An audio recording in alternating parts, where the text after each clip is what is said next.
Hello everyone, उम्मीद करता हूँ आप सभी लोग स्वस्थ हैं।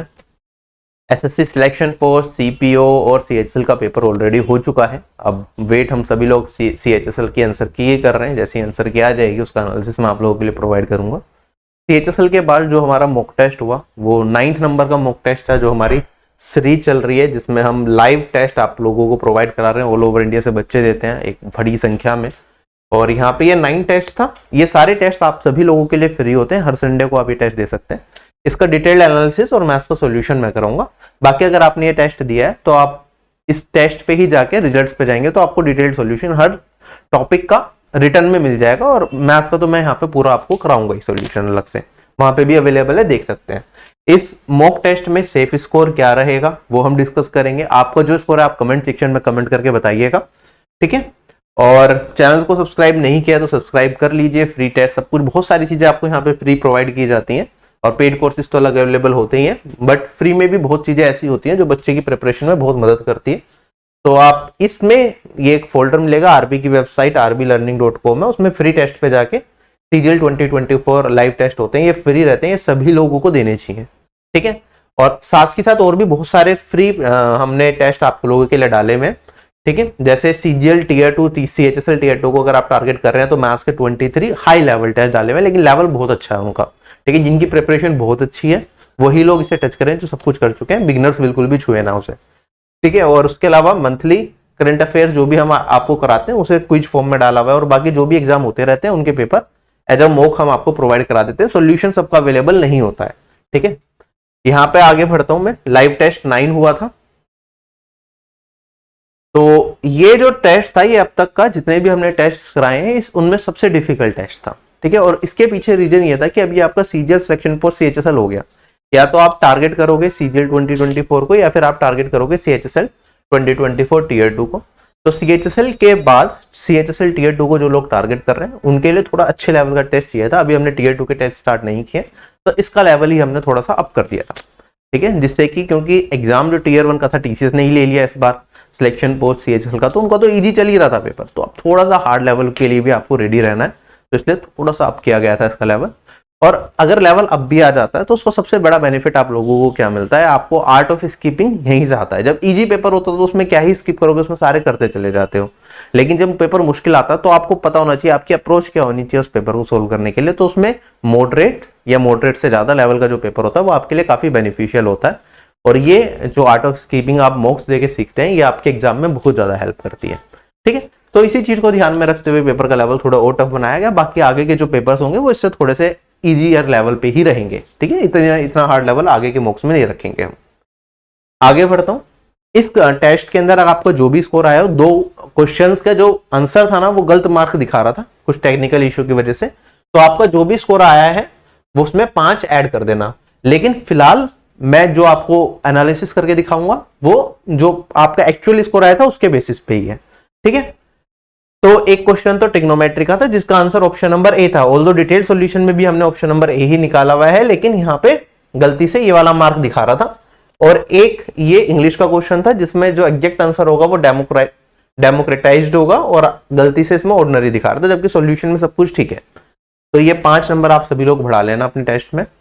और टेस्ट का अगर हम देखें तो डिटेल्ड सॉल्यूशन टेस्ट में जाएंगे वेबसाइट पे, तो ऑल सारे क्वेश्चंस एक साथ देखने तो वहां देख सकते हैं। और बाकी करेक्ट इनकरेक्ट अनअटेम्प्टेड के हिसाब से देखने देख सकते हैं। टोटल टेस्ट 23,193 एस्पिरेंट ने दिया, जिसमें 180 से ऊपर 180 से ज्यादा किसी के भी नहीं आए। 170 से ज्यादा ही स्कोर करने वाले सिर्फ 2 एस्पिरेंट थे, 165 से ज्यादा 4, और 160 या उससे ज्यादा स्कोर करने वाले सिर्फ 16 एस्पिरेंट थे इस टेस्ट में, ठीक है। ओवरऑल अगर हम देखें तो 125 से ज्यादा स्कोर करने वाले सिर्फ 3000 एस्पिरेंट्स थे।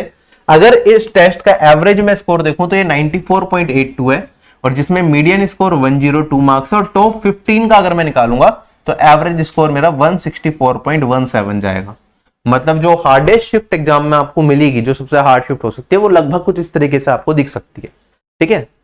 और आप अब यकीन नहीं मानोगे 2019 में इस लेवल के हार्ड पेपर आ चुके हैं, जिसमें लोगों का जो कट ऑफ जो लोगों की क्लियर होती थी वो 108 110 नंबर भी जो लेके आता था रिजर्व कैटेगरी से, उसकी टीयर 1 की कट ऑफ क्लियर हो जाती थी, क्योंकि उसमें जो नॉर्मलाइजेशन का बेनिफिट मिलता था वो 40-50 नंबर तक का भी मिल जाता था, 40-45 ऐसे भी। तो लेवल अगर ज्यादा हार्ड आ जाता है तो उस केस में ये बेनिफिट आपको मिलता है। तो आपको हर तरीके के पेपर के लिए एग्जाम में रेडी रहना है। अगर इसमें टॉपर का स्कोर देखें तो 176.5 गया है और सेकंड नंबर पे जो टॉपर है उनका 171 समथिंग है। ठीक है, तो ये सारा डेटा तो आपने देख ही लिया होगा। अगर मैं टॉप 15 एस्पिरेंट्स के मार्क्स की बात करूं तो वो कुछ इस तरीके से है। ठीक है, तो जो 15th नंबर का एस्पिरेंट है टॉपर वो 160 पे चला गया, जबकि आप कुछ मॉक्स ऐसे देते होंगे जिसमें 160 से ऊपर क्रॉस करने वाले 10-10, 15-15 हजार कैंडिडेट्स वो दिखा रहा होता है। जनरली इतने फिर भी नहीं होते, लेकिन बहुत इजी पेपर आ जाए तो उसमें ऐसा हो जाता है, जबकि यहाँ पे सिर्फ 15 एस्पिरेंट्स है जो 160 से ऊपर लेके आ रहे हैं। अगर मैं देखता हूं रीजनिंग का एनालिसिस, तो ओवरऑल रीजनिंग में 50 आउट ऑफ 50 करने वाले एक ही हैं। ठीक है, रीजनिंग का लेवल भी काफी अच्छा था इस टेस्ट का। और अगर 44 से ऊपर देखें तो सिर्फ 42 एस्पिरेंट्स हैं। एवरेज स्कोर 27 है रीजनिंग में और मीडियन स्कोर 29 है। तो रीजनिंग का लेवल काफी अच्छा था इस टेस्ट का। साथ ही साथ अगर मैं देखूं मैथ्स का लेवल भी काफी अच्छा था। मैथ्स के अंदर 50 आउट ऑफ 50 करने वाला कोई भी नहीं मिला। इसके पीछे एक रीजन तो ये हो गया कि एक क्वेश्चन जो था वो गड़बड़ था। एक क्वेश्चन गड़बड़ होने की वजह से ट्रिग्नोमेट्री का वो 2.5 मार्क्स सबके डिडक्ट हो गए, जबकि वो बढ़ा लें अगर हम तो काफी सारे बच्चे होंगे जो 50 तक पहुंचे। जैसे यहाँ पे 19 एस्पिरेंट्स दिखा रखा है ना, 46 से प्लस वाले, तो इनमें से मुझे लगता है 10 से 12 कैंडिडेट्स तो ऐसे होंगे जिनके 50 आउट ऑफ 50 आ जाएंगे अगर उस क्वेश्चन को इंक्लूड कर दिया जाए। ठीक है, तो ओवरऑल अगर हम देखें तो एवरेज स्कोर ये है, मीडियन स्कोर ये है। और जो बच्चा देखो इस पर्टिकुलर टेस्ट में मैथ्स में 40 या 40 प्लस लेके आ रहा है, वो मान के चले उसकी प्रिपरेशन का लेवल अच्छा चल रहा है बहुत। ठीक है, 40 या 40 प्लस लाने वाले चुनिंदा एस्पिरेंट्स हैं और परसेंटाइल आप देखेंगे 97 से ऊपर है।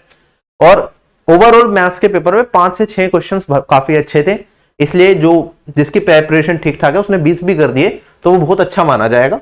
और एवरेज स्टूडेंट के लिए 15 अटेम्प्ट भी ठीक है। अगर मैं बात करता हूं जीके के एनालिसिस में, तो जीके में एवरेज स्कोर 22.06 और मीडियन स्कोर 23.50 है। 50 स्कोर करने वाले 4 एस्पिरेंट्स दिखा रहा है, लेकिन कई बार केसेस जीके में, क्योंकि ऐसा होता है कि आप गूगल सर्च भी कर लेते हैं, तो उस केस में चीटिंग वाले केसेस भी हो सकते हैं और हो सकता है जेन्युइनली किसी बच्चे के आ भी गए हों। ठीक है, कोई इतना बड़ा वो नहीं है कि कोई ला ही नहीं सकता, बच्चों के आ जाते हैं 50 आउट ऑफ 50 भी कुछ के। और अगर 40 से ऊपर देखें तो हम यहाँ पे 331 एस्पिरेंट्स अवेलेबल है। जीके का लेवल हमने थोड़ा ठीक लो ही रखा था। अगर मैं इंग्लिश का देखूं तो इंग्लिश का कुछ इस तरीके से, अगेन इसमें भी वही सिचुएशन है कि एक क्वेश्चन में 2.5 बढ़ जाते तो शायद कुछ बच्चे होते जो 50 पे पहुंचते। बाकी 40 plus is a very good score in English. 35 plus भी अगर आपका आया इस टेस्ट में तो it's a good score in English section. अब हम टोटल 9 मॉक्स हो चुके हैं। 9 मॉक्स का कंबाइंड एनालिसिस में आपको दिखाता हूं और सेफ स्कोर बताता हूं। अगर आप अनरिजर्व्ड कैटेगरी से हैं और इस पर्टिकुलर टेस्ट में आपके 110 तक आ रहे हैं, 110 प्लस भी आए हैं, तो आपका ये स्कोर अच्छा माना जाएगा और चांसेस है कि आप टीयर 1 की कट ऑफ को क्लियर करेंगे। यहाँ पे 111 से 116 is a safer score for unreserved category. और अगर ओबीसी कैटेगरी, ईडब्ल्यूएस कैटेगरी से है तो 105 के आसपास नंबर आपके आए हैं तो आपके चांसेस हैं टीयर 1 को क्वालिफाई करोगे। एससी एसटी कैटेगरी से और ज्यादा गिर जाएगा, ये 90 से 100 के बीच में अगर आपके नंबर हैं तो आप आराम से टीयर 1 को क्वालिफाई कर सकते हैं। बाकी सारे टेस्ट का आप देख सकते हैं, तो अब तक का सबसे हार्डेस्ट टेस्ट ये बन चुका है। अगर मैं एवरेज देखूं तो ओवरऑल एवरेज स्कोर इसमें इतना रहा 94.82। टॉप 15 कैंडिडेट्स का एवरेज स्कोर ये है। ठीक है, मीडियन और ओवरऑल आप स्कोर सभी सब्जेक्ट्स का देख सकते हैं। सारे ही सेक्शंस अच्छे थे इस टेस्ट में। बाकी आप कमेंट सेक्शन में एक बार कमेंट करके जरूर बताइए कि टेस्ट का लेवल हम थोड़ा सा डाउन कर दें अब, क्योंकि मुझे लगता है कि अब थोड़ा सा, अब तक हमने थोड़े अच्छे लेवल के टेस्ट दे लिए, अब हमें थोड़ा सा, अभी हम मॉडरेट प्लस ज्यादातर टेस्ट हम ऐसे बना रहे थे, अब का जो आगे जाके टेस्ट का लेवल होना चाहिए वो मॉडरेट या फिर मॉडरेट माइनस हम रखेंगे, तो you will be able to score a little bit more. ठीक है, और टीयर 2 के टेस्ट हम अलग से क्रिएट करेंगे जिसमें लेवल अच्छा ही रहेगा उसमें दोस्त। ठीक है, जिससे कि आपको सीखने को भी कुछ मिले। आपको यहाँ पे काफी सारे क्वेश्चंस ऐसे मिले होंगे जिसमें आपने बहुत सारी नई चीजें सीखी होंगी, ऑल्दो एक भी क्वेश्चन प्रीवियस ईयर से बाहर नहीं है। जो भी क्वेश्चन है प्रीवियस ईयर के अच्छे क्वेश्चंस को मॉडिफाई करके हम डाल देते हैं, अगर अच्छा क्वेश्चन पेपर में डालना हो। चलिए अब हम शुरुआत करते हैं मैथ्स के सॉल्यूशन की। एक एक करके देखेंगे क्वेश्चन क्या है और कौन सा आपको साथ के साथ करना है, कौन सा लास्ट के लिए छोड़ना है। जैसे कि पहला सवाल मेरे पास ये है, 1.5 लाइन का क्वेश्चन है, साथ के साथ करने की कोशिश करेंगे, मतलब एटलीस्ट पढ़ेंगे तो है। कहता है कि कितने सॉलिड स्फीयर्स बनाए जा सकते हैं एक मेटालिक कोन से, जिसमें मेटालिक कोन का रेडियस इतना और हाइट इतनी है, और जो हमें स्फीयर्स बनाने हैं वो 4 सेंटीमीटर रेडियस के बनाने हैं। तो आप कहोगे सर मेटालिक कोन की वॉल्यूम क्या होती है, वो होती है 1/3 पाई r स्क्वायर h, और यहाँ पे रेडियस कितना है 16 है और हाइट कितनी है 20। मान लो एन स्फेरिकल कोन, अगर एन स्फेयर्स बना रहे हैं इसे पिघला के, तो इसकी वॉल्यूम एन स्फेयर्स के बराबर होगा। एक स्फेयर की वॉल्यूम होती है 4/3 पाई आर क्यूब, जहां पे रेडियस है हमारे पास 4। अगर आप इसे काटना स्टार्ट करेंगे तो क्वेश्चन खत्म हो चुका है हमारा। देखो पाई से पाई कैंसिल आउट, 3 से 3 कैंसिल आउट, 4 की पावर 3 इंटू 4, 4 की पावर 4, 16 स्क्वायर क्या है 4 की पावर 4, तो ये कट गया, ये कट गया, और n का मान कितना आ गया 20। इजी था, साथ के साथ किया जा सकता था क्वेश्चन। आगे बढ़ते हैं अगले सवाल पे। अब देखो ये भी हमारे पास 1.5 से 2 लाइन का प्रॉफिट लॉस का क्वेश्चन है, साथ के साथ करने की कोशिश करेंगे। एक शॉपकीपर एक टेबल को बेचता है 20% डिस्काउंट पे, एमआरपी पे, फिर भी उसे 60% का प्रॉफिट अर्न हो जाता है। कहता है अगर वो सेम टेबल को 30% डिस्काउंट पे बेचे तो नया प्रॉफिट क्या होगा। आप कहेंगे सर डिस्काउंट कितने का दे दिया 20 का, तो 100 माइनस डिस्काउंट परसेंट जो भी देते हैं रेशियो, प्रॉफिट कितने का हो रहा है 60 का, तो 100 प्लस प्रॉफिट। ये हमें किसका रेशियो देता है, ये देता है कॉस्ट प्राइस रेशियो एमआरपी का। तो हम सिंप्लीफाई करेंगे, ये 80 बनेगा, ये 160, तो 1:2 आ गया। या फिर मैं लिख सकता हूं और ज्यादा सिंप्लीफाई करने के लिए, या फिर इसे आप बना लो कि चलो मैं इसे कॉस्ट प्राइस 100 कर देता हूं, इसे 200 कर देता हूं, बात एक ही है। अब हम एमआरपी पे कितना डिस्काउंट दे रहे हैं, 30% डिस्काउंट दे दें तो कितना प्रॉफिट होगा। इस पे 30%, 200 का 30% होगा 60, तो ये आ गया मेरा 140। 100 का सामान है 140 का बेचेंगे, कितना प्रॉफिट हो गया 40% का हो गया, 40 रुपीज का दिख रहा है तो 40%। क्वेश्चन हो गया खत्म। साथ के साथ डुएबल क्वेश्चन था, विद इन 1 मिनट बड़े इजीली हो जाता। अगला सवाल ये है, ये मिक्सचर से रिलेटेड सवाल है। काफी लोगों को इस तरह के रिप्लेसमेंट वाले सवाल में दिक्कत आती है, तो आप पढ़ के देखें, अगर आपको लगता है एक बार की में हो जाएगा तो ठीक है, वरना आप इसे लास्ट के लिए छोड़ें। अब लास्ट में भी कम से कम टाइम में किस तरह से सवाल को करना है वो मैं बताऊंगा। फिलहाल मैं आगे बढ़ता हूं अगले सवाल को, जो आप साथ के साथ अटेम्प्ट कर सकते हैं। देखो 2 नंबर क्या है हमारे पास, अगर मैं इसे एक सर्टेन नंबर से डिवाइड करता हूं तो हमें रिमाइंडर दोनों केसेस में 63 मिलता है। अगर मैं इन दोनों नंबर्स के सम को डिवाइड करूं सेम डिवाइजर से ही, तो हमें रिमाइंडर मिलता है 57। तो हमें बताना है डिवाइजर क्या होगा, कैसे करेंगे। देखो डिवाइजर सेम है मेरा, पहले नंबर को डिवाइड करा तो रिमाइंडर मिला 63, दूसरे नंबर को डिवाइड करा रिमाइंडर मिला 63। अगर डिवाइजर सेम है और मुझे नया रिमाइंडर चाहिए, तो जो मेरा इन दोनों का सम है इसे डायरेक्टली मैं डिवाइजर से डिवाइड कर दूंगा और अपना रिमाइंडर निकाल लूंगा। क्या यही होता है। अच्छा मुझे यहाँ पे एक चीज पता चलती है कि अगर डिवाइजर से डिवाइड करके पहले नंबर को रिमाइंडर 63 मिल रहा है, तो डिवाइजर तो मेरा हमेशा रिमाइंडर से बड़ा होता है, तो ये 63 से बड़ा होगा या नहीं होगा, बड़ा होगा। तो 4 ऑप्शन में 63 से बड़ा जो आंसर होगा वही मेरा आंसर हो सकता है। तो ये दोनों तो वैसे ही कट गए, या तो ये होगा आंसर या ये होगा। अब मेरे पास जब इन दोनों के सम को डिवाइड कर रहा हूं तो रिमाइंडर कितना मिल रहा है, आप कह रहे हैं सर 57 मिल रहा है। अब हमारे पास ध्यान से देखिए, इन दोनों का सम कितना आया 126। 126 को किसी डिवाइजर जो कि 63 से बड़ा डिवाइड करूंगा, रिमाइंडर मिल रहा है 57। तो मैं क्या कह सकता हूं, यार ये जो रिमाइंडर मिल रहा है ये इसमें से घटा दूं, 126 में से 57 को घटा दिया तो मेरे पास वैल्यू क्या आई 69। ठीक है, तो मतलब मैं हो सकता है मेरा जो डिवाइजर है वो 69 हो या 69 का मल्टीपल हो। 69 से डिवाइड करूंगा 126 को, क्या रिमाइंडर मुझे 57 मिलेगा, मिलेगा। 69 ही मेरा इस क्वेश्चन का आंसर आ गया, क्वेश्चन हो गया खत्म। आप इस तरीके से देखिए, मेरे पास एक डिवाइजर है, यहां पे मैंने नंबर वैल्यू रखी, ये रखा 126। अब डिवाइजर मेरा क्या है 63 से बड़ा, ये मैंने आपको पहले बताया। तो मेरे पास 63 से बड़ा है तो कितने टाइम्स जाएगा, एक बार ही जाएगा। और आप कहेंगे सर यहाँ पे डिवाइजर आएगा, क्योंकि ये 63 का डबल है और हमारा डिवाइजर 63 से प्लस है, तो 1 टाइम ही मल्टीप्लाई होगा। तो दिस माइनस दिस करूंगा तो ये मुझे दे देगा रिमाइंडर, और रिमाइंडर कितना आ रहा है 57। तो यहां से आप सोल्व करके डिवाइजर की वैल्यू निकाल सकते हैं, नहीं निकाल सकते। मैंने कहा 126 minus divisor equals to 57, divisor की वैल्यू आ गई 16। क्लियर है कैसे करा मैंने डायरेक्टली, मैंने आपको बेसिक से भी एक बार बता दिया। अगला सवाल मेरे पास, अब ये वाला सवाल डेडलाइन का आपके ऊपर, आप साथ के साथ करना चाहें साथ में, वरना लास्ट के लिए भी छोड़ा जा सकता है। क्वेश्चन में कहता है कर्व्ड सरफेस एरिया सिलेंडर का 17% इंक्रीज हो जाता है और हाइट उसकी डिक्रीज हो जाती है 10%। तो हमें बताना है वॉल्यूम में क्या नेट चेंज देखने को मिलेगा। देखो हो सकता है आपको क्वेश्चन देख के लगे पहली बार की में कि साथ के साथ कर लेता हूं, लेकिन करते करते हो सकता है कुछ लोग कंफ्यूज हो जाए जिनका बेसिक वीक है। कर्व्ड सरफेस एरिया होता है सिलेंडर का 2 पाई RH, है ना। तो जो कर्व सरफेस एरिया है वो इंक्रीज या डिक्रीज किन दो चीजों पे डिपेंड करेगा, वो रेडियस पे डिपेंड करेगा और हाइट पे डिपेंड करेगा। वॉल्यूम क्या होती है एक सिलेंडर की, वो होती है पाई आर स्क्वायर एच। अगेन ये किस पे डिपेंड करेगा, इंक्रीज या डिक्रीज, रेडियस पे और हाइट पे, क्योंकि पाई तो क्या होता है, कांस्टेंट होता है, यहाँ पे 2 पाई कांस्टेंट है। हमारे से कहा कि अगर मैं हाइट को डिक्रीज कर दूं 10%, फिर भी मेरा कर्व सरफेस एरिया क्या हो रहा है, 17% से इंक्रीज हो रहा है। इसका मतलब रेडियस में भी कुछ चेंज आया होगा। रेडियस में जो चेंज आ रहा है उसकी वजह से जो ओल्ड वैल्यू ऑफ रेडियस की नई वैल्यू इनटू में हाइट को अगर मैं देखूं तो इंक्रीज कितने का है, डिक्रीज है 10% का, मतलब पहले 10 था तो अब कितना रह गया, 9। इन दोनों फैक्टर्स की वजह से जो चेंज आएगा वो कितने का आ रहा है मेरे पास, जो सरफेस एरिया है, कर्व सरफेस एरिया, वो 17% से बढ़ गया। मतलब पहले ये 100 था तो अब ये कितना हो गया, 117 हो गया। यहां तक कोई दिक्कत नहीं। आप लिखना चाहो तो 2 पाई दोनों जगह लिख के काट भी सकते हो, कोई दिक्कत यहां पे नहीं आएगी। तो मेरे पास यहाँ पे रेडियस का change, radius new by radius old into मैं height new by height old करूंगा तो ये वैल्यू आ गई। क्या मैं यहाँ पे radius nu divided by radius old निकाल सकता हूँ, आप निकाल लेंगे। आप कहेंगे सर इससे इसे काटूंगा तो ये वाली वैल्यू मेरे पास 13 है और यहां से ये कट जाएगा, ये आ जाएगा 13/10। क्या यही फैक्टर आ गया। अब आगे बढ़ते हैं।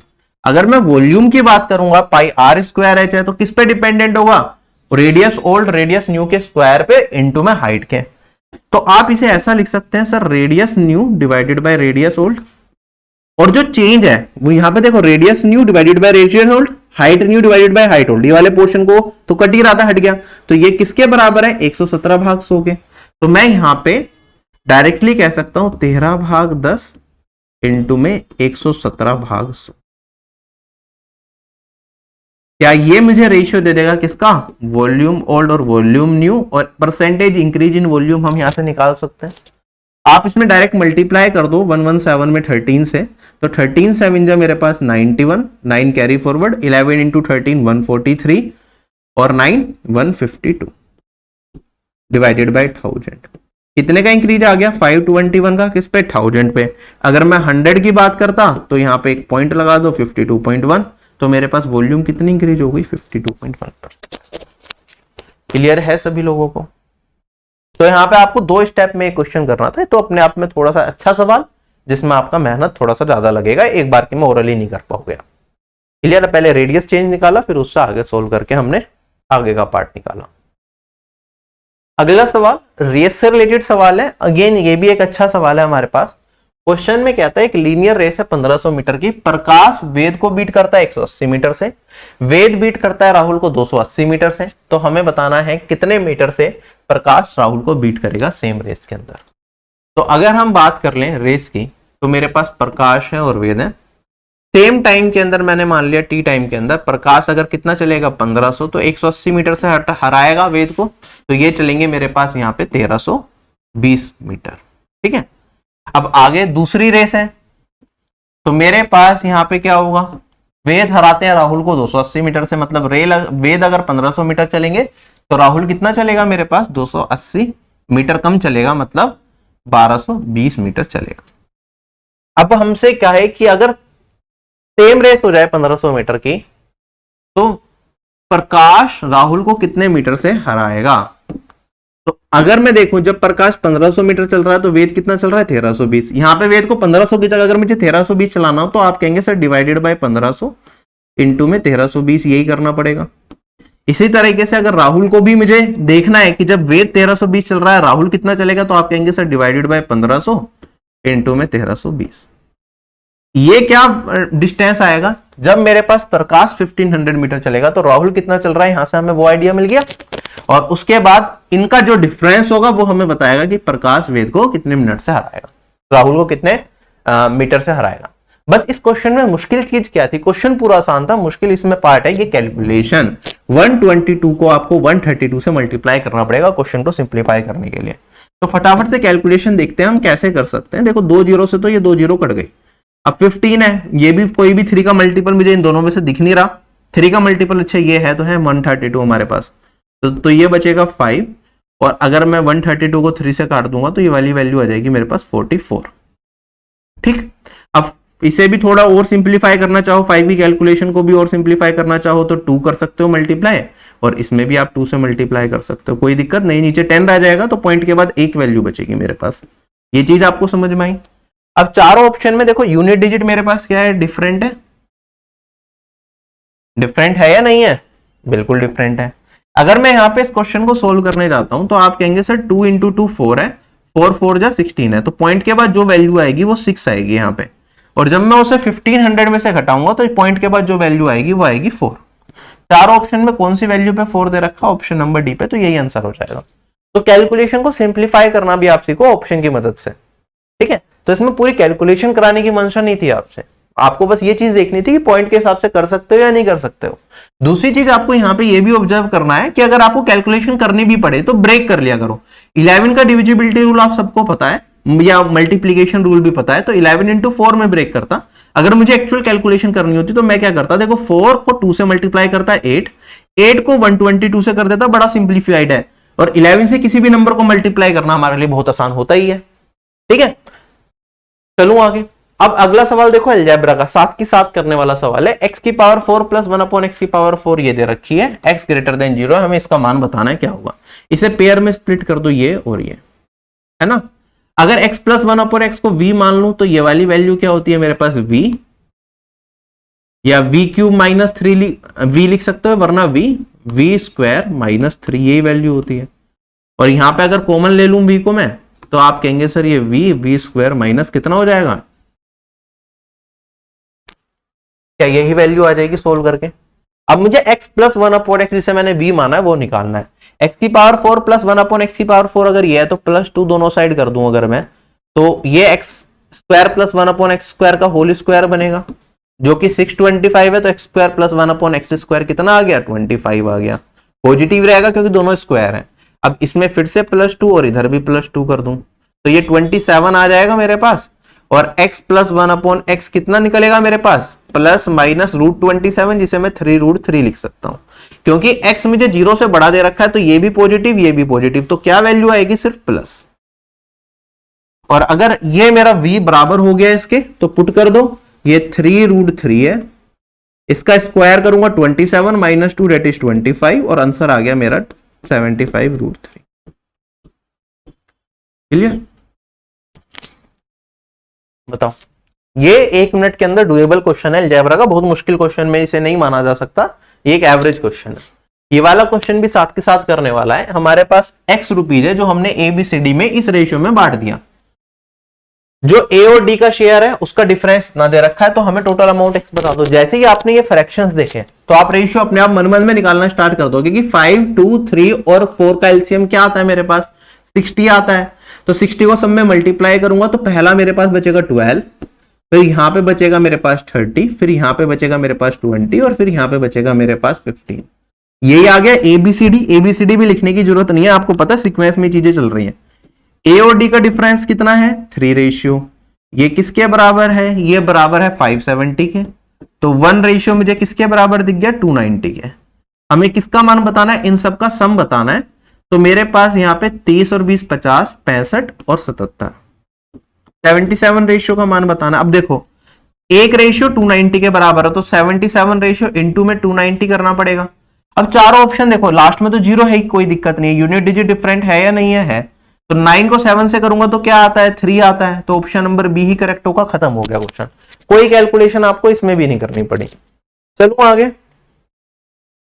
अब ये एवरेज से रिलेटेड सवाल है, देखो ये आपके ऊपर है। वैसे तो बहुत आसानी क्वेश्चन है ये, इस टाइप का एग्जाम में कई बार पूछा भी जा चुका है, लेकिन 3 से 4 लाइन का क्वेश्चन है, तो आपके ऊपर होता है एग्जाम में कि करना है साथ के साथ या लास्ट के लिए छोड़ना है। मैं होता तो बिना पढ़े ही मैं लास्ट के लिए छोड़ देता, क्योंकि पढ़ने में अगर टाइम चला गया और उसके बाद मुझे पता चला मुश्किल क्वेश्चन है तो मैं इसमें अपना टाइम वेस्ट नहीं कर पाऊंगा। क्लियर, तो मैं फिलहाल इसे लास्ट के लिए छोड़ता हूं, बल्कि बहुत इजीली मैं इस क्वेश्चन का आंसर आपको निकाल के दिखा दूंगा, कोई दिक्कत नहीं। अगला सवाल ये आता है, आधी लाइन का क्वेश्चन है मेरे पास। कहता है कि एक ट्राइंगल एबीसी है जिसमें एंगल ए, बी और सी का मान दे रखा है, हमें एंगल ए बता दो। अब तीनों एंगल्स एक्स की फॉर्म में, ठीक है। एक ट्राइंगल है तो सभी एंगल का सम 180 होगा, हमें पता है, तो सबका सम कर दो। 3x, 5x और 2x कितना हो गया, 10x। -40 + 60 20 बचा, -80 -60 बचा, ये कितना आ गया, 180। और यहां से x का मान कितना आ जाएगा मेरे पास, 240 / 10 24। हमें किसका मान चाहिए, एंगल ए। ये कितना है, एंगल ए। यहां पे 24 अगर मैं पुट कर दूं तो 72 माइनस 40, ये वाली वैल्यू आ गई 32। चलें आगे, सिंपल था, विद इन 30 सेकेंड्स करने वाला सवाल।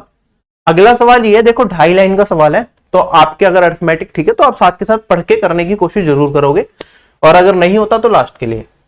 कहता है एक एग्जाम है जिसमें minimum qualifying marks class 9th और क्लास 10th के अंदर 32% और 48% दे रखे हैं।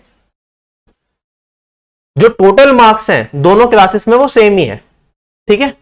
कहता है क्लास एक्स का एक लड़का 1150 नंबर लेके आता है, फिर भी 50 मार्क्स से फेल हो जाता है।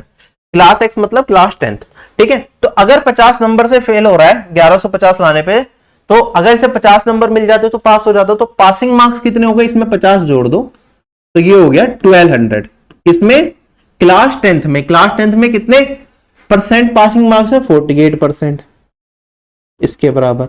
अब जब टोटल मार्क्स सेम है तो 100% ऑफ क्लास 10th और 100% ऑफ क्लास 9th दोनों बराबर होंगे, तो परसेंटेज मेरा इक्वल चीज को डिनोट करेगा। हमें बताना है कि पासिंग मार्क्स क्या है क्लास 9th के, क्लास 9th के कितने 32%, तो हमें 32% का मान निकालना है, क्या होगा। अगर आप लॉजिकली देख सकते हैं तो आपको पता है ये 16 इंटू 3 है, ये 16 इंटू 2 है, तो मैं कह सकता हूं अगर ये 3 रेशियो मान लू तो ये 2 रेशियो होगा। 3 रेशियो इसके बराबर तो 1 रेशियो 400 के बराबर, तो 2 रेशियो किसके बराबर 800 के बराबर। क्वेश्चन हो गया खत्म। चलें आगे, नेक्स्ट क्वेश्चन हमारे पास। अब देखो डीआई बेस्ड सवाल है, आपके ऊपर होता है साथ के साथ या लास्ट में, ठीक है। छोटा लैंग्वेजेस में दिख रहा है, डेटा भी सिंप्लीफाइड है, एक ही डीआई है तो साथ के साथ भी कर सकते हैं। यहां पे मंथ वाइज टेम्परेचर दे रखा है 4 सिटीज का, ठीक है, जनवरी से लेकर मई तक का। क्वेश्चन में पूछता है which city recorded the maximum temperature in all 5 months compared with other states.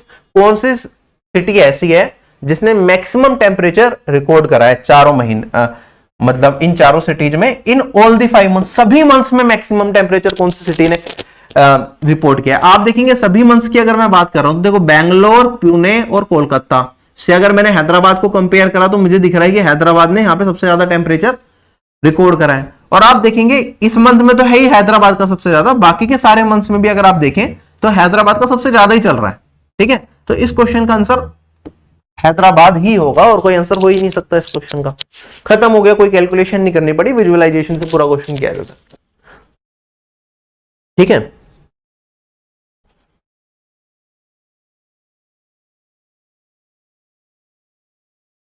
और इन्होंने ऑल द 5 मंथ्स लिखा है, कौन सी सिटी ऐसी है जिसके 5 महीने में सबसे ज्यादा टेम्परेचर रहा है बाकी सिटी के कंपेरिजन में, तो आपको सारे मंथ चेक करने की भी जरूरत नहीं थी।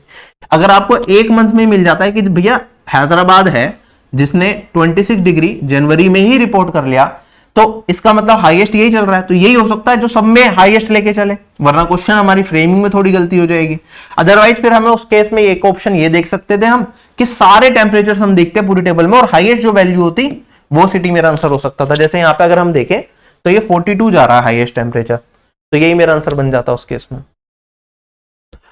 a माइनस बी 11 है, ए बी इतना है, ए स्क्वायर प्लस बी स्क्वायर हर कोई बच्चा भी कर लेगा जिसने बेसिक छोटी क्लासेस में भी अलजेब्रा पढ़ा हो।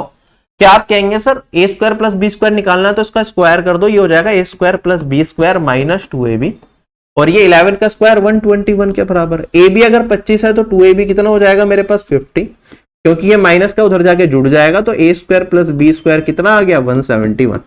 इसमें तो किसी को भी दिक्कत नहीं होनी चाहिए। अगले सवाल पे चलते हैं, x प्लस 1/x2 के बराबर इसका मान बता दो। अभी कितना बच्चों वाला सवाल, आप कहेंगे सर x का मान जब 1 होता है तभी x प्लस 1/x2 होता है, ये हम सबको याद है, तो 1 प्लस 1 कर दोगे तो 2 आंसर। ये तो 2 सेकंड का सवाल है, ठीक है, 10 सेकंड मान लो एग्जाम में पढ़ा और करने में। अगला सवाल मेरे पास, थीटा एक्यूट एंगल है, साइन थीटा ये है, तो हमें बता दो टेन थीटा का मान क्या होगा। अब देखो sine theta is nothing but क्या, परपेंडिकुलर अपॉन में बेस, सॉरी परपेंडिकुलर अपॉन में हाइपोटेनियस। टेन थीटा क्या होता है मेरे पास, ये होता है मेरे पास हाँ परपेंडिकुलर अपॉन में बेस। तो जो मेरा यहाँ पे परपेंडिकुलर है दैट इज 31, वो तो आएगा ही आएगा, किसमें आएगा, न्यूमरेटर में आएगा। बेस इन दोनों के स्क्वायर का डिफरेंस आएगा रूट में। तो मुझे पता है कि जो भी वैल्यू होगी परपेंडिकुलर में मतलब न्यूमरेटर में, वो या तो 31 या 31 का मल्टीपल। चार ऑप्शन देख लो, 31 या फिर 31 का मल्टीपल। एक ही ऑप्शन है जिसमें न्यूमरेटर में 31 दिख रहा है, यही आंसर है, कोई कैलकुलेशन भी नहीं करनी है आपको। तो ऑप्शंस की मदद लेना भी ये टेस्ट आपको बहुत ज्यादा सिखाएगा। ठीक है, जब मुश्किल टेस्ट होता है तो ऑप्शन भी आप ध्यान रखो। अब जैसे ये वाला सवाल है कंपाउंड इंटरेस्ट का, ठीक है, आपको कहा गया है कि 30,000 रुपीज है, हमने इन्वेस्ट कर दिए 25% पर एनम के हिसाब से 2 साल के लिए। ठीक है, कंपाउंडेड हाफ ईयरली। तो आप बता दो कंपाउंड इंटरेस्ट क्या होगा। अब देखो कंपाउंडेड हाफ ईयरली का मतलब ये हो गया कि 12.5% का ब्याज हो गया 6 महीने का, 2 साल लग रहे हैं, तो कितनी साइकिल्स होंगी मेरे पास, 4 साइकिल लगेंगी, और आपको कंपाउंड इंटरेस्ट बताना है। अगर आप इसे सोल्व करने बैठ गए बेसिक से तो घंटों गुजर जाएंगे। ठीक है, आपको ऑप्शंस भी देखने हैं ना, आप चारों ऑप्शंस पे नजर तो डालो, कितना डिफरेंस है, 10,000, 14,000, 18,000, 25,000। हमें इतना तो पता है ना कि कंपाउंड इंटरेस्ट क्या होता है, ग्रेटर देन होता है सिंपल इंटरेस्ट से। और 25% का ब्याज अगर 2 साल के लिए दे देते तो 50% तो वैल्यू वैसे ही बन गई सिंपल इंटरेस्ट पे। इसका 50% 30,000 का कितना होता है, 15,000 होता है। तो मेरे पास कंपाउंड इंटरेस्ट पे दिया है भैया 15,000 से तो ज्यादा वैल्यू आएगी या नहीं आएगी, आएगी। 15,000 से ज्यादा वैल्यू कौन सी, ये नहीं हो सकता, ये नहीं हो सकता। अब बचे ये 2 ऑप्शन। अगर मैं ध्यान से देखूं, ये 18,000 है, ये है 25,000। 25,000 कितना होगा लगभग इसका, आप कहेंगे सर ये इसका 5/6 टाइम्स है। अगर 5/6 की बात करूं तो 80% से अबव वैल्यू ये दिखा रहा है। क्या इतना जा सकता है, आप खुद सोचो। 12.5% की अगर मैं 4 साइकिल कंपाउंड इंटरेस्ट पे भी लगा दूं, जब मेरा सिंपल इंटरेस्ट 50% बन रहा है, क्या कंपाउंड इंटरेस्ट 80% तक जा पाएगा, नहीं जा पाएगा यार। ऑप्शन नंबर बी करेक्ट है, कोई कैलकुलेशन नहीं करनी इस सवाल में भी आपको। और अगर आप करना भी चाहते थे, मान लो ऑप्शन थोड़े क्लोज भी आ जाते, या ये 25,000 की जगह मान लो 19,000 हो जाता या 17,000 हो जाता, तो हमारा दिमाग खराब होता, फिर हमें कैलकुलेशन करनी पड़ती। ये तो बहुत बड़ी वैल्यू दे रखी है और क्वेश्चन ये बनाया ही इसलिए गया था, जबकि एग्जाम में आपके बिल्कुल सिमिलर क्वेश्चन पूछा जा चुका है डिफरेंट वैल्यू पे, जिसमें कैलकुलेशन थोड़ी क्लोज भी थी। ठीक है, इसमें तो बहुत दूर रखी थी हमने। अगर हम ध्यान से अब इस क्वेश्चन को सोल्व आप करना भी चाहो कि सर अप्रोक्सीमेटली कैसे निकालने, तो आप क्या होगे, सर जो मेरा आंसर होगा वो कैसे, देखो 12.5 का अप्रोक्सीमेट अगर मुझे 4 साल का निकालना है तो पहले 2 साल की साइकिल निकालो। सबसे पहले तो मैं इन दोनों का सम करूंगा, तो ये आ गया 25 प्लस 12.5 को 25/2 लिख सकता हूं, तो 25/2 इंटू 25/2 डिवाइडेड बाय 100।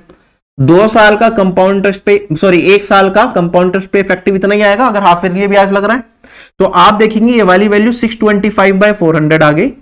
25 प्लस 625/400, जिसे अगर मैं 25 से काट दूं तो यहां पे बचेगा 4 और यहां पे बचेगा मेरे पास 25। इसे आप लिख सकते हैं, सॉरी थोड़ा सा गलत कर दिया, अगर मैं यहां पे 25 से काटूं, 1 सेकेंड, तो 4 और ये आ गया मेरे पास 25/16। कोई दिक्कत यहां पे नहीं, इसे भी सिंप्लीफाई कर लोगे तो मेरे पास ये 1.5 से थोड़ा सा ज्यादा जा रहा है। क्या है, 1.5 से थोड़ा सा ज्यादा, लगभग आप अंदाजे से इस तरीके से ले सकते हो। जल्दी बताओ, 1.5 24 होगा, उससे थोड़ा सा ज्यादा, तो अप्रोक्सीमेटली 1.5 भी ले लूं अगर मैं, तो ये आ गया मेरे पास 26.5। अब इसका 2 साल का इफेक्टिव निकालूंगा तो इंटू में 2 53 प्लस 26.5 इंटू में 26.5 डिवाइडेड बाय 100 करोगे आप, तो आप इसमें इफेक्टिव निकालने के लिए 26 ले लो, एक 27 ले लो, या फिर मिनिमम वैल्यू पे भी चलो तो 26 मान लो, 26 मान लो अप्रोक्सीमेटली में से अगर, तो ये होगा मेरे पास 676 डिवाइडेड बाय 100 6.76, तो 53 प्लस 6.76 लगभग कितना आ जाएगा, 59.76। और जो मेरा आंसर आएगा इससे थोड़ा सा ज्यादा आएगा, है ना, तो लगभग 60% के आसपास तो बनेगा। इसका 60% कितना होगा, 18,000 के आसपास। तो ये अगर करना पड़ जाए तो आप इस तरीके से देख सकते हो। बाकी और भी बहुत सारी चीजें होती हैं चीज निकालने के लिए, अप्रोक्सीमेशन के लिए, लेकिन हमें इससे में इतना जरूरत नहीं पड़ता। वर्स्ट केस सिनेरियो में भी आप थोड़ा इस तरीके से ट्राई कर सकते हो, वरना तो वही है 12.5% वाला बेसिक से निकालोगे तो आप कहोगे सर ये 8 रुपए इन्वेस्ट करे तो 9 बनेंगे 6 महीने में, इसकी पावर 4 कर दूंगा, तो मेरे पास जो अमाउंट होगा प्रिंसिपल कितना है 30,000 डिवाइड ये 30,000 कर देंगे, ये मेरे पास आ जाएगा अमाउंट। और अगर मुझे निकालना है इंटरेस्ट, तो इंटरेस्ट होता है प्रिंसिपल अमाउंट माइनस प्रिंसिपल, तो इसमें मैं क्या कर दूंगा -30,000 कर दूंगा और ये आ जाएगा मेरे पास कंपाउंड इंटरेस्ट। ये वन लाइनर मेथड हो गया, बट कैलकुलेशन नहीं कर पाओगे, इसमें आपको लग जाएगा टाइम कैलकुलेशन में बेसिक। चलो अब मैं आगे, अगला सवाल मेरे पास देखो दे रखा है ट्रिग्नोमेट्री के। इस तरह के पहले बहुत सवाल पूछे जाते थे, 4 माइनस 2 साइन स्क्वायर है माइनस 5 कोस है, ये 0 से 90 के बीच में कोस है प्लस टेन है, बता दो।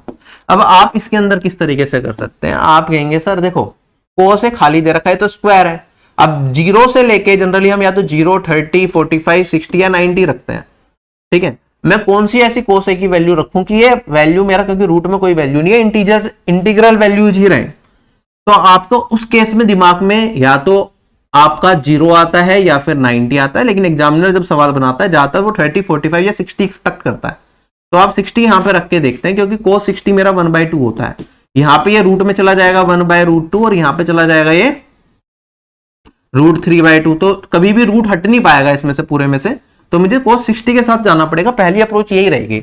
और जैसे ही मैं cos 60 रख के देखता हूं, यहाँ पे a को 60 करा तो आप देखेंगे 4 माइनस 2 इंटू में साइन स्क्वायर 60 मतलब 3/4 माइनस 5/2, क्या ये 0 आ रहा है? 4 माइनस 3/2, ये बचेगा 5/2, 5/2 कट के आ गया 0, मतलब a 60 पे सेटिस्फाई कर रहा है, 60 पे सेटिस्फाई कर गया तो ये आ गया 1/2 और ये आ गया मेरे पास √3 और ये 1 प्लस 2√3 डिवाइडेड बाई 2। इस टाइप के ट्रिग्नोमेट्री क्रैश कोर्स में बहुत सवाल मैंने आपको कराए हुए हैं कि कैसे देखना है, कैसे करना है। पहले तो हर शिफ्ट में इस तरह का एक सवाल एसएससी देता था, तो अगर आपने क्लासेस देखी हैं तो आपको कोई भी दिक्कत नहीं होगी। अब टाइम एंड वर्क का भी एक सिंपल सवाल कहता है, मेरे पास 24 मैकेनिक्स मिलके 12 दिन में 92 कार्स को रिपेयर कर सकते हैं। हमें बताने कितने मैकेनिक्स की रिक्वायरमेंट होगी 161 कार को रिपेयर करने के लिए 18 डेज में। हमने एक फॉर्मूला पढ़ा है M1 D1 E1 H1 divided by W1, ये बराबर होता है M2 D2 E2 H2 divided by W2। यहां पे मैन पावर कितनी है, कितने दिन काम किया, उनकी एफिशिएंसी कितनी है और एक दिन में कितने घंटे काम किया, और यहाँ पे कितना वर्क हुआ। अब यहाँ पे हर क्वेश्चन में सारी चीजें नहीं होती, मतलब जहां कहीं पे जैसे सिमिलर टाइप ऑफ पीपल है तो एफिशिएंसी की नीड नहीं होती, क्योंकि दोनों साइड बराबर हो जाती है तो कट जाता है। कई बार एक दिन में जितने घंटे काम किए जाते हैं दोनों साइड बराबर होता है तो वो मेंशन भी नहीं करते, वो भी कट जाता है। तो man power into M1 D1 divided by W1 बराबर होता है M2 D2 divided by W1 W2। तो मेरे पास क्या आ गया 24 मैकेनिक्स है, कितने दिन 12 दिन काम करते हैं, कितना काम करते हैं 92 कार्स को रिपेयर कर रहे हैं, तो काम है हमारा 92। अब हमें कितने लोग चाहिए जो कि 18 दिन के अंदर 161 कार्स को रिपेयर कर पाए, ये हमें बताना है। आप सोल्व करना स्टार्ट कीजिए। देखो कैसे सोल्व करेंगे, आप यहां पे देख सकते हैं कि अगर मैं इसे 12 को 4 से काट दूं तो 3, और ये मेरे पास आएगा 23 से 161 कटेगा 7 टाइम्स, और यहां पे अब 3 से 18 को काटूंगा 6 और 6 से इसे काटूंगा तो 4, M2 आ गया मेरे पास 7 4 28। चले आगे, नेक्स्ट क्वेश्चन हमारे पास डीआई से रिलेटेड सवाल है। कहता है 5 साल के अंदर बॉयज और गर्ल्स ने कौन से स्पोर्ट को ऑप्ट किया है, वो यहां पे दिखा रहा है। हमें बताना है कि किस गेम में सबसे ज्यादा एनरोलमेंट थे और कौन से ईयर में थे, ठीक है। तो सब यहां पे बॉयज और गर्ल्स का इंडिविजुअली नहीं पूछा, मतलब उनके सम की बात कर रहा है। अब यहां पे देखो 4 ऑप्शन दे रखे हैं। एक तरीका तो यह है कि मैं सारे इंडिविजुअली चेक करूं, तो उस टाइम पे कितने केसेस बनेंगे, 1 केस 2 केस 3, और यहाँ पे 5 साल है तो 15 केसेस बन जाएंगे। या तो ऐसे चेक करो, वो लंबा हो जाएगा। यहाँ पे 4 केसेस ऑलरेडी दे रखे हैं, तो जो ऑप्शन में केसेस दे रखे हैं उसे ही हम देखेंगे और अपना आंसर निकाल लेंगे। आप कहेंगे सर बास्केटबॉल 2019 के अंदर कितने हो गए, 81 हो गए। यहाँ पे क्रिकेट 2020 के अंदर 2020 क्रिकेट यहाँ पे कितने हो गए, 82 हो गए। बास्केटबॉल 2020 के अंदर 83 हो गए, और यहाँ पे फुटबॉल 2019 के अंदर यहाँ पे मेरे पास ये हो गए 82 अगेन, तो 83 वाला जीत गया। तो बास्केटबॉल इन 2020 इसमें मैक्सिमम एनरोलमेंट हुए, क्वेश्चन हो गया खत्म। अगला सवाल देखो, जिंक और कॉपर का रेशियो दे रखा है 7:4, ये 550 ग्राम टोटल एलॉय हमें दे रखा है। कहता है इसके अंदर कितना कॉपर मिला दे जिससे कि जो मेरे पास रेशियो है कॉपर और जिंक का बन जाए इतना।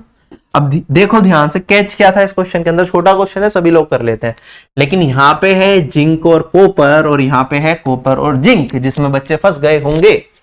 ठीक है, यहाँ पे फंसना नहीं है, वरना आता तो वह क्वेश्चन आपका बिल्कुल गलत हो जाएगा और मेहनत खराब। जिंक और कॉपर दे रखा है 7:4। अब हमें लास्ट में कितना चाहिए जिंक और कॉपर, आप कहेंगे सर 5:7 चाहिए। कितना हम इसके अंदर कॉपर ऐड कर दें वो हमें बताना है। अगर ये टोटल क्वांटिटी मुझे कितनी दे रखी है, ये दे रखी है 550। तो आप कैसे सोल्व करेंगे? आप कहेंगे सर हमने किसे नहीं छेड़ा, हमने जिंक को नहीं छेड़ा, कॉपर ऐड करना है, तो जिंक को इक्वल बनाएंगे। यहाँ पे 7 है, यहाँ 5 है, तो इसमें 5 से मल्टीप्लाई कर देंगे और इसमें 7 से मल्टीप्लाई कर देंगे। कोई दिक्कत यहाँ पे नहीं। तो ये हो जाएगा 35:20 और यहाँ पे 35:49। तो कॉपर कितना ऐड करना पड़ेगा? 29 रेशियो। देखो एक चीज तो मुझे ये पता चल रही है, यहाँ पे 29 रेशियो मतलब आंसर 29 का मल्टीपल होगा। चारों ऑप्शन में ऑप्शन नंबर डी 29 का मल्टीपल है, तो यही आंसर हो सकता है। लॉजिकली देखें तो यही आंसर बनेगा। बाकी बेसिक से करना चाहो तो आप देख सकते हो। आप कहेंगे सर इनिशियली अलॉय कितना दे रखा है, यहाँ पे 55 रेशियो, जो कि किसके बराबर है? 550 ग्राम के बराबर है। तो एक रेशियो किसके बराबर? 10 ग्राम के, और यहाँ पे अगर 10 से मल्टीप्लाई कर दूंगा मैं तो ये बन जाएगा 290। चले आगे। अब ये वाला सवाल है, ये भी साथ के साथ किया जा सकता है, बहुत सवाल आते हैं। एक आइटम है जिसका एमआरपी हमने 800 रुपए रख दिया, रवि को 2 सक्सेसिव डिस्काउंट दिए गए, ठीक है, एक 27% का और एक 6% का, और प्रभात को एक डिस्काउंट किया गया सिंगल 32% का। तो हमें बताने किसने ज्यादा पैसे पे करे और कितने। आप कहेंगे सर देखो 2 सक्सेसिव डिस्काउंट है, अगर 27 और 6 का, तो नेट डिस्काउंट कितना होगा? वो होगा 27 + 6 माइनस में 27 इंटू में 6 डिवाइडेड बाय 100, ये वैल्यू आएगी। अगर 27 को 6 से मल्टीप्लाई करूंगा तो 162 बनेगा, और 10 से कर दूंगा तो 1.62, 33 माइनस 1.62 कर दूंगा तो मेरे पास वैल्यू आ जाएगी 31.438।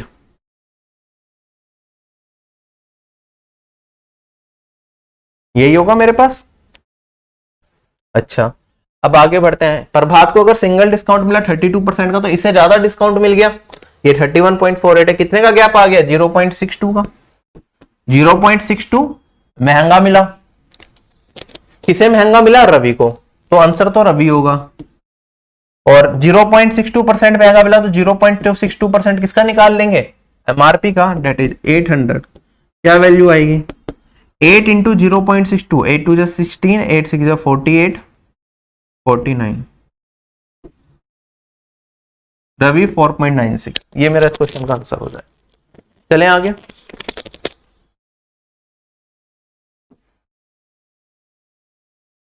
नेक्स्ट क्वेश्चन हमारे पास, करिए ट्राई। हाइट एंड डिस्टेंस का साथ के साथ करने वाला सवाल है।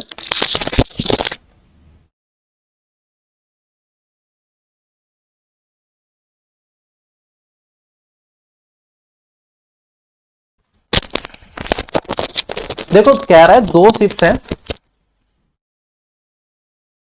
दोनों साइड पे एक लाइट हाउस के मूव कर रहे हैं। तो एक शिप यहां रही होगी, एक शिप यहां रही होगी, ये हमारा लाइट हाउस हो गया। कहता है angle of elevation of the top of the light house जो है, एक शिप से हमें दे रखा है 30 डिग्री और एक शिप से हमें दे रखा है 45 डिग्री। लाइट हाउस की अगर हाइट 120 मीटर है, तो हमें बताना है इन दोनों शिप्स के बीच में दूरी क्या होगी। आप कहेंगे सर अगर जब 45 डिग्री एंगल होता है तो ये वाली साइड और ये वाली साइड 1:1 होती है, तो ये 120 आ जाएगा। जब ये 30 डिग्री होता है तो ये वाली साइड अगर 1:, है तो ये √3 रेशियो होती है, तो ये आ जाएगा 120 √3। इन दोनों के बीच में जो डिस्टेंस हो जाएगा 120 + 120 √3, तो 120 √3 + 1। यही मेरा इस सवाल का उत्तर है। क्वेश्चन हो गया खत्म। चलें आगे, साथ के साथ करने वाला सवाल। अगला सवाल हमारे पास, देखो ये साथ के साथ तभी कर पाओगे जब मैथ्स के लिए आप अप्रोप्रिएट टाइम लेके पहुंचोगे एग्जाम में। तो कोशिश करनी है मिनिमम 25 मिनट्स तो आपके पास मैथ्स के लिए होनी चाहिए, और 26 से 28 29 भी मिल गई तो वो और एक्स्ट्रा बेनिफिट देता है आपको। अब देखो ये पॉलीगन से रिलेटेड सवाल है। कहता है कि एक रेगुलर पॉलीगन है जिसका नाम ए मान लो, उसकी साइड से s-1, और एक दूसरा रेगुलर पॉलीगन है बी जिसकी साइड से s+2। तो हमें बताना है एक्सटीरियर एंगल का डिफरेंस अगर 6 है इनके, तो s का मान क्या होगा। देखो एक्सटीरियर, अगर एक रेगुलर पॉलीगन की बात करूं तो एक्सटीरियर एंगल क्या होता है? एक्सटीरियर एंगल होता है मेरा 360 divided by number of sides, या फिर नंबर ऑफ साइड्स निकालनी हो तो 360 डिवाइडेड बाय एक्सटीरियर एंगल करके निकाल लेते हैं। अब एक पॉलीगन है जिसमें मेरे पास s-1 साइड्स हैं, तो एक्सटीरियर एंगल कितना हो जाएगा? इतना। एक पॉलीगन है जिसमें s+2 साइड्स हैं, तो एक्सटीरियर एंगल हो जाएगा इतना, इनका डिफरेंस कितना है 6। अब बात ये है कि किसमें से किसे घटाएं, कौन सा बड़ा कौन सा छोटा। आप कहेंगे सर ये वाला डिनोमिनेटर छोटा है, ये डिनोमिनेटर बड़ा है, जबकि न्यूमरेटर सेम है, तो ये वाली वैल्यू मेरी बड़ी वैल्यू होगी क्योंकि डिनोमिनेटर छोटा होगा, ये वाली वैल्यू क्या होगी, छोटी वैल्यू। ये चीज ध्यान रखना, अगर मेरा न्यूमरेटर सेम हो तो डिनोमिनेटर छोटा है तो एक्चुअल वैल्यू बड़ी होगी, और डिनोमिनेटर बड़ा है तो पूरा फ्रैक्शन क्या होगा, छोटा होगा। तो इसमें से इसे घटा दो और मेरा आंसर आ गया। अब क्वेश्चन में कुछ भी नहीं रह गया, खत्म हो गया क्वेश्चन, कोई क्वाड्रेटिक वगैरह बनाने की जरूरत नहीं है, आप डायरेक्टली इस क्वेश्चन को कर सकते हो। आप कहेंगे सर 6 से काट दूंगा तो 60, और यहाँ पे भी आ गया 60। अब मेरे पास देखो 4 ऑप्शन दे रखे हैं, मैं एक बार पूरा सिंप्लीफाइड वे में लिख देता हूं आपके लिए। 60 minus s minus 1 minus 60 upon में s+2, ये किसके बराबर, अगर 1 के बराबर है तो s का मान क्या होगा, यही बताना है ना हमें। तो आप देखो कौन सी वैल्यू ऐसी है, क्योंकि 60 मेरा इससे भी कटना चाहिए और 60 मेरा इससे भी कटना चाहिए, तभी चांसेस है जब मैं इन दोनों का डिफरेंस निकालूं तो 1 आए। चांसेस कह रहा हूं क्योंकि ऐसे केसेस भी हो सकते हैं जिसमें ना कटे लेकिन तब भी हमारा 1 आ जाए, ठीक है, जब हम जोड़ भाग करें तो ऐसे में कई बार हो जाता है, ठीक है। तो फिलहाल मैं आपको बताता हूं, जनरली आपको इस तरह के केस में कोशिश करनी है कि s-1 वो वैल्यू हो जो 60 को काट पाए। तो इसमें से अगर मैं s-1 को क्या रख दूं, s को अगर मैं 11 रख दूं तो ये तो आ जाएगा 6, लेकिन ये 13 से 60 नहीं कटेगा और एक फ्रैक्शन बच जाएगा, तो 1 कभी नहीं आएगा, तो ये नहीं हो सकता। 17 रखा है यहाँ पे, तो 17 माइनस 1 यहाँ पे 16 आ जाएगा जो इसे नहीं काट पाएगा, और यहाँ पे 19 आएगा 60 को नहीं काट पाएगा, तो ये भी नहीं हो सकता।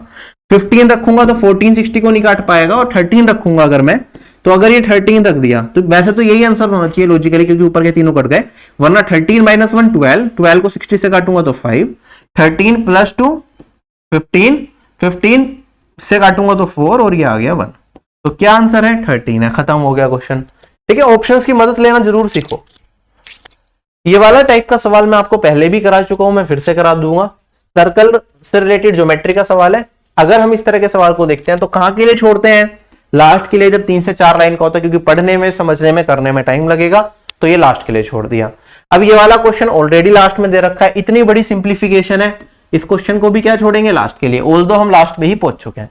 तो टोटल अगर मैं सारे क्वेश्चंस देखूं, यहाँ पे मैंने आपको इतने क्वेश्चंस कराए, इसमें 2 क्वेश्चंस ऐसे थे जिसमें थोड़े से दिमाग लगाने वाले थे, थोड़े कैलकुलेटिव थे, जो मैंने साथ के साथ कराए हैं।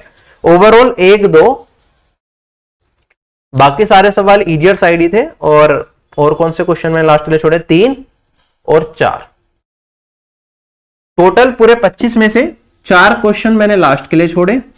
2 क्वेश्चन, एक तो रेस वाला मान लो आप, वो भी बल्कि जिसने यूनिट डिजिट देख ली होगी तो वो जल्दी कर लिया होगा, और एक दूसरा क्वेश्चन है हमारे पास रेस के अलावा, एक क्वेश्चन था उसका मेंसुरेशन का, जिसमें इंक्रीज इन वॉल्यूम बताना था वो। तो 2, 4 और 2 6 क्वेश्चन अगर मैं छोड़ दूं, अगर आपकी स्कीपिंग, आर्ट ऑफ स्कीपिंग अच्छा है और आप सही क्वेश्चन को सही टाइम पे कर सकते हैं, तो 19 क्वेश्चन डुएबल थे। जो बच्चा जिसकी प्रिपरेशन अच्छी है, अगर टाइम को सही तरीके से डिवोट करता तो वो 19 क्वेश्चन कर सकता था। तो वो यहाँ पे 38 नंबर, अगर मैं कहूं 35 से प्लस जिसका भी आया है वो ठीक ठाक उसकी प्रिपरेशन मानी जाएगी मैथ्स में। अगर 35 से कम आया तो आपको मेहनत की जरूरत है इस 50 में से, ठीक है। चलो मैं आगे बढ़ता हूं, अब इन सभी क्वेश्चंस को एक एक बार, 4 क्वेश्चन मैंने छोड़े हैं वो देखते हैं। पहले सिंप्लीफिकेशन का, चलो ये आ गया, तो अब रिवर्स ऑर्डर में मैं सारे क्वेश्चन कराऊंगा। ये वाला क्वेश्चन अगर हम सोल्व करेंगे तो आप कहेंगे यहाँ पे कि देखो 12 है, 56 है, 4 से काट सकता हूं 3 और 14, इसे 3 से काट सकता हूं तो 14, और मेरे पास ये 5, 3 + 5 8/14। आगे बढ़ते हैं, +2, इसमें कुछ नहीं कर सकते, माइनस। अब देखो यहाँ पे मेरे पास क्या है, डिवीजन है। जब डिवीजन हो तो प्रायोरिटी डिवीजन की ज्यादा होती है मल्टीप्लीकेशन से, ठीक है। डिवीजन में हम पैरेलली काट सकते हैं, तो 7 से इसे काटूंगा 10 आ जाएगा, इससे इसे काटूंगा तो ये 3 आ जाएगा, और ये इधर मल्टीप्लाई होता है, ये इधर मल्टीप्लाई होता है, हमें पता है। तो नेक्स्ट स्टेप में मेरे पास क्या बचेगा, आप कहेंगे सर ये बचेगा 1/30, 3 × 10 1/30 बचा। 1/30 को मल्टीप्लाई करूंगा 20/4 में, इसे पहले आप खुद ही काट लो, ये बचेगा 5, और 1/30 को काटूंगा 5 से, तो बचेगा मेरे पास 1/6। अगला सवाल -5/14। ये तो न्यूमरेटर चल रहा है हमारा, आप चाहें तो इसे सिंप्लीफाई कर सकते हैं अभी के अभी। आप एलसीएम ले सकते हैं 14 और इंटू 6, 14 और 6 का एलसीएम लूंगा तो 42, तो यहां पे आ जाएगा 42 मेरे पास। 14 3 जा तो ये हो जाएगा 24, वरना एक काम करो ना, मैं ज्यादा बड़ा कर रहा हूं, 14 और 8 है और यहाँ पे -5/14 है, तो 8 - 5 कितना बचेगा मेरे पास, 3/14। ठीक है, तो ये इन दोनों को मैंने कर लिया 3/14, एलसीएम अभी मेरा 42 आया है, तो यहाँ पे मेरे पास 3 × 3 9 प्लस 42 × 2 84 और माइनस में 6 7 जा, तो ये बचेगा 2 और 84 और 2 86, 43 डिवाइडेड बाई 21, न्यूमरेटर मेरा ये आ रहा है। अब देखो ये अपने आप में बड़ी कैलकुलेशन थी, और उसके बाद नीचे वाली फिर से कैलकुलेशन है, ये भी हमें करनी है, सोल्व करते हैं। ये आएगा 4/5, 4 से काट दिया, 13 से काटूंगा 1/5, 4/5 प्लस 1/5 5/5 डेट इज 1, तो ये पूरा कट के तो बच गया 1, प्लस 6 है, माइनस में पैरेलली डिवाइड हो जाएगा, 1 से ये कट गया, ये आ गया 3, 3/3 कट गया 1, 1 इंटू में 63/5, 63/5 माइनस में इससे काटूंगा तो ये आ गया 6, अब ये 6 से ये 6 कट गया। ठीक है, 1 माइनस 63/5, तो 5 माइनस 63 डेट इज 58/5।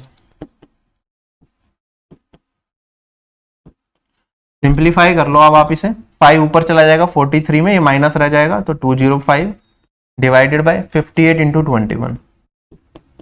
क्या आंसर है, आंसर क्या है, कुछ कॉमन तो कट नहीं रहा इसमें, है ना, तो यही आंसर आ जाएगा।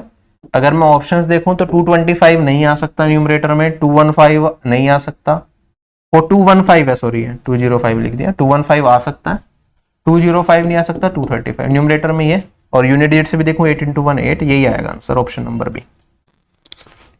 चले आगे, तो ये हो गया हमारा। एक क्वेश्चन मैंने ये छोड़ा था, फटाफट से ये भी करा देता हूं आपको अभी। इस टाइप का क्वेश्चन मैं पहले भी आपको करा चुका हूं टेस्ट में, याद अगर आपको हो तो।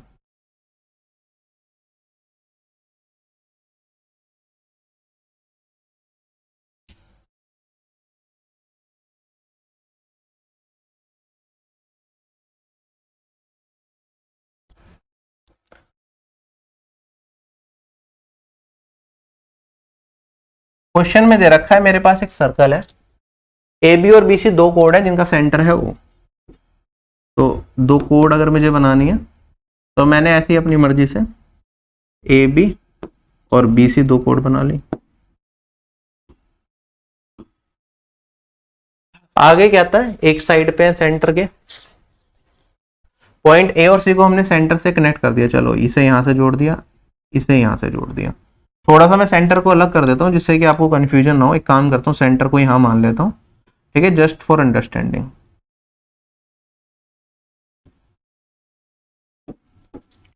आगे क्या रखा है हमें, बी ए ओ, ये वाला कोण 37 है,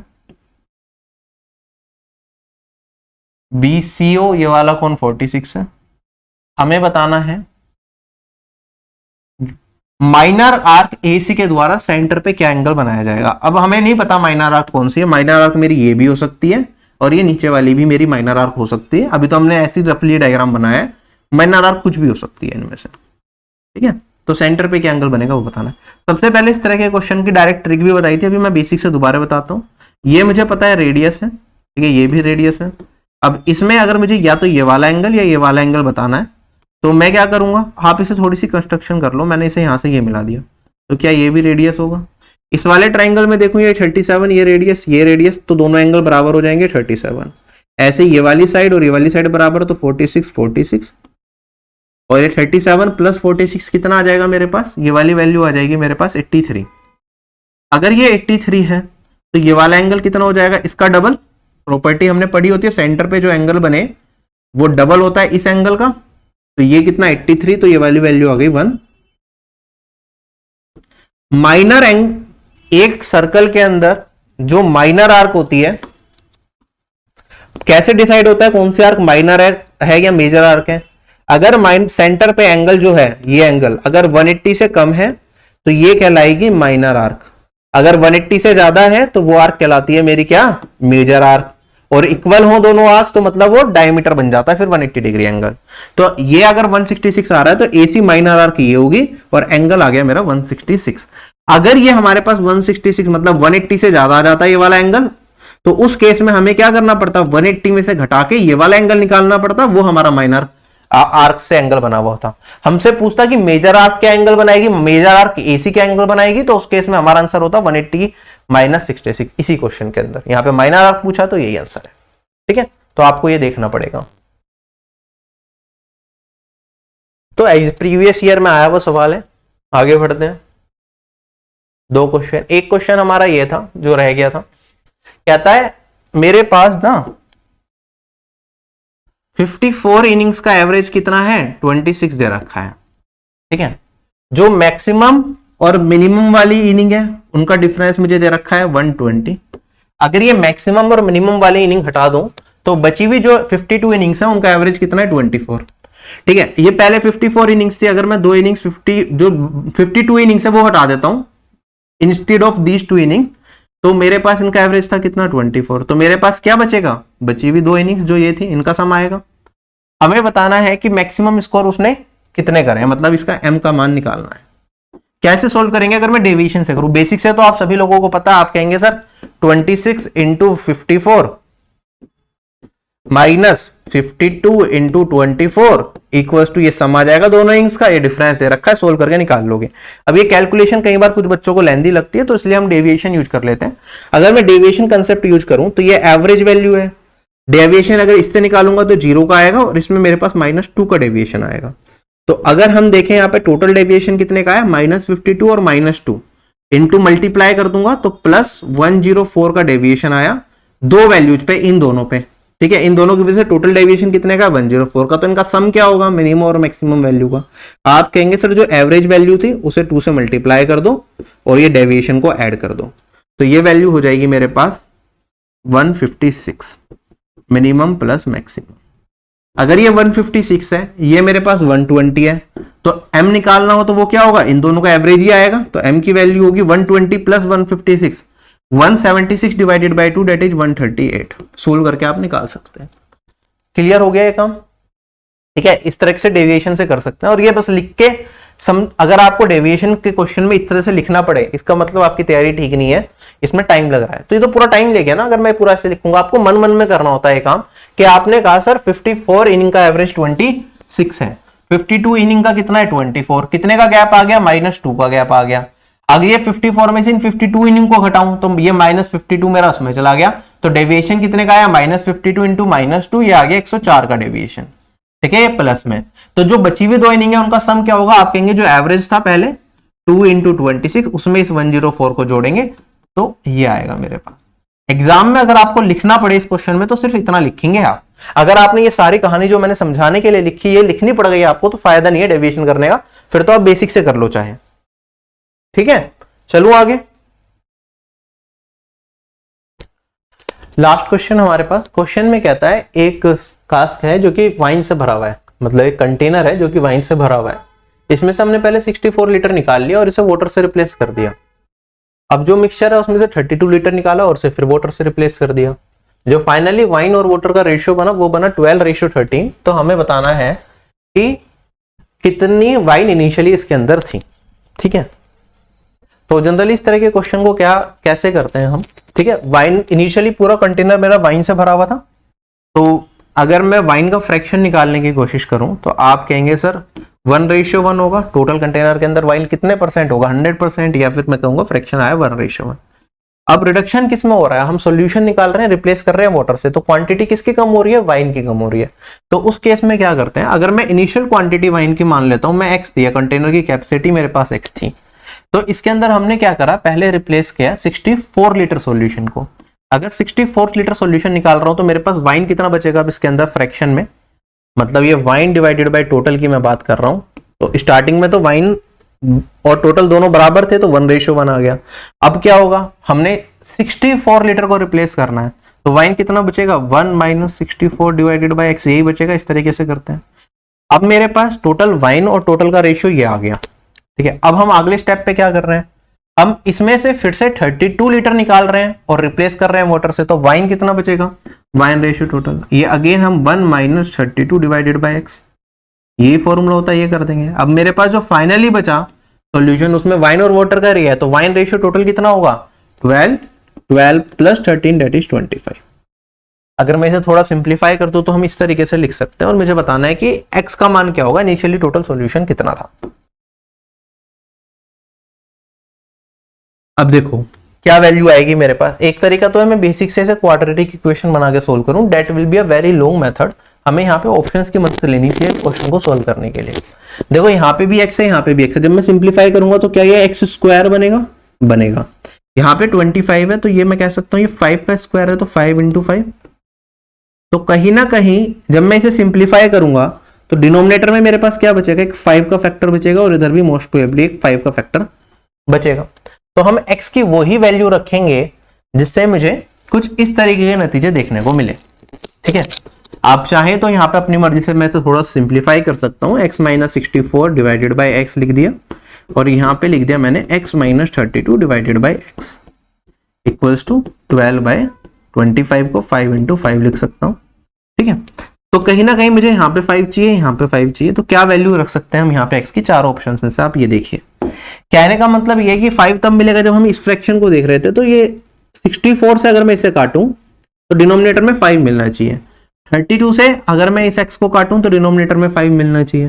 तो कौन कौन से ऑप्शन हो सकते हैं, जैसे पहला ऑप्शन है 320, 64 से काटूंगा तो 5 मिलेगा डिनोमिनेटर में, लेकिन 32 से काटूंगा तो डिनोमिनेटर में 10 मिलेगा। क्या मिलेगा डिनोमिनेटर में 10, लेकिन हमें तो क्या चाहिए 5 चाहिए। तो फिलहाल के लिए मैं इसे छोड़ दूंगा, ऑल्दो ये आंसर हो सकता है आगे जाके हो सकता है कट कुट आ जाए, लेकिन फिलहाल के लिए मैंने छोड़ दिया मुझे, क्योंकि डिनोमिनेटर में 5 की चाह है और मैं कोशिश करूंगा चारों ऑप्शन में 5 ही मिले मुझे। ठीक है, अगर मैं आगे बढ़ता हूं यहां पे, इसके बाद अगली वैल्यू मेरे पास आएगी यहाँ पे 80 रखूंगा यहाँ पे तो 4/5 और यहाँ पे रखूंगा 16 से काट के तो मेरे पास यहाँ पे आएगा 2/5। तो 80 can be an appropriate answer. एक बार ये ट्राई करके देखते हैं। 1 माइनस ये बचेगा मेरे पास 4/5 16 से काटने के बाद, तो ये आ जाएगा 3/5 सॉरी 1/5 और ये वाली वैल्यू आएगी मेरे पास 1 माइनस 2/5 डेट इज 3/5। तो ये तो मेरे पास 3/25 आएगा, तो ये भी नहीं हो सकता। फिर मैं 420 रखूंगा तो यहाँ पे अगर रखा 240 रखा तो मुझे यहाँ पे 16 से काटना पड़ेगा, तो ये आएगा मेरे पास 4/15। ठीक है, तो अगेन 15 आ रहा है, मुझे 10 चाहिए, तो मैं इसे फिलहाल इसे भी डिस्कार्ड करके चलूंगा।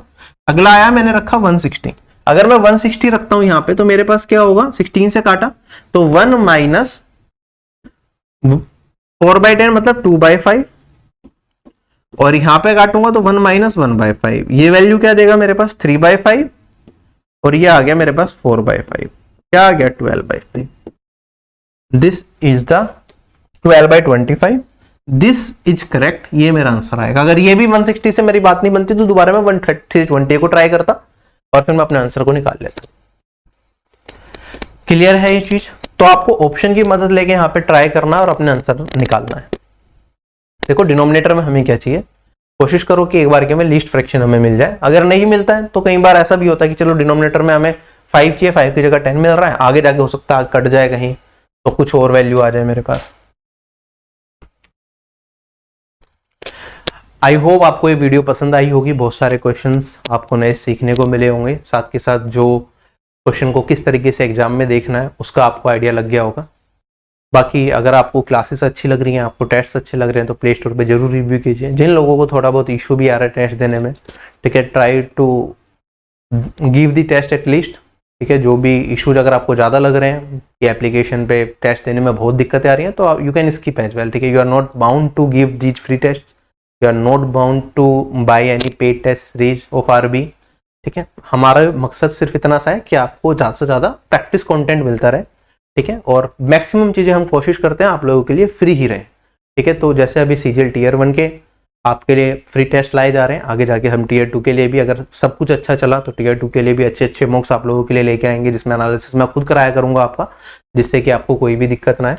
ठीक है, और बाकी आरबी की पेड टेस्ट सीरीज हमने 149 मिनिमम प्राइस में रखी है। If you need extra test you can purchase that, otherwise बहुत सारे प्लेटफॉर्म्स हैं जो फ्री टेस्ट हर संडे या मंडे या अलग अलग डेज पे आपके कराते हैं, आप वो टेस्ट देते रहिए, उससे भी आपकी अच्छी खासी प्रैक्टिस होती रहेगी। ठीक है, और बाकी बहुत सारे फ्री टेस्ट आप लोगों के लिए आरबी की वेबसाइट पे अवेलेबल है, you can try those as well. और कंप्लीट तैयारी के लिए अगर आपको लगता है सीजीएल 2025 सीजीएल 2025 को टारगेट कर रहे हैं, अभी बिगिनर है, तो कंप्लीट तैयारी के लिए कंप्लीट कोर्सेज आप परचेज कर सकते हैं। ऑफिसर बैच में सारी चीजें होती हैं, टेस्ट सीरीज भी होती है जो पेड टेस्ट सीरीज है, और बाकी कंप्लीट कोर्सेज सभी सब्जेक्ट्स के आपको वहां पे मिलते हैं। CHSL टीयर 2 के लिए एक नया जो टारगेट ग्रुप है हमने बनाया था, वो 15 जुलाई से स्टार्ट हुआ है, जिसमें डेली बेसिस पे टारगेट्स दिए जाते हैं, जिसका मकसद सिर्फ इतना सा होता है कि आप ऑन ट्रैक रहें और गिवन 70 से 80 दिन के अंदर CHSL को किस तरीके से आप प्लानिंग करके अपना अचीव कर पाएं, वो चीजें आपको वहां पे थोड़ी डेली टारगेट्स के हिसाब से बताई जाती हैं। और क्लासेस तो आप जैसे कोर्स में एनरोल करते हो तो आपको दिख जाती है, ठीक है। तो उस हिसाब से आपको क्लासेस करनी होती है। कोशिश ये रहती है उस टारगेट्स में भी कि जो आपने पहले पढ़ रखा है सबसे पहले आप वो उनका रिवीजन अच्छे तरीके से करें, क्योंकि नई चीज सीखने में ज्यादा टाइम लगता है as compare to revising old things. और नई क्लासेस से आप थोड़ी अच्छी प्रैक्टिस और जो टॉपिक्स टीयर 1 में नहीं पूछे जाते वो आपके कवर हो सके। बाकी कि अगर आपको इंडिविजुअल सब्जेक्ट के कोर्सेज देखने हैं तो आप देख सकते हैं। अगर आप टीयर 2 को प्रिपेयर कर रहे हैं तो टीयर 1 में भी मैक्सिमम पार्ट सिलेबस का आता है, तो जरूरी नहीं है कि आपको टीयर 2 के लिए पेड कोर्सेज ही चाहिए, आप खुद से भी अच्छी तैयारी कर सकते हैं। गिवन आप टेस्ट जरूर देते रहें और अपने परफॉर्मेंस का एनालिसिस जरूर करते रहें। आपको किस तरह से मॉक का एनालिसिस करना है उसके लिए एक वीडियो डालती है, एक पीडीएफ भी मैंने दी थी कि इसे टाइमली बेसिस पे अपडेट करते रहो, चेक करते रहो अपनी परफॉर्मेंस। तो वो सारी चीजें आप जरूर करते रहिए। और इस वीडियो में यहीं तक रखते हैं। कमेंट सेक्शन आप लोगों के लिए खुला है, आपको कैसा लगा सारी चीजें आप कमेंट सेक्शन में बताइए। आपसे हेल्प लेता हूँ। Bye bye, take care, have a nice day and Jai Hind.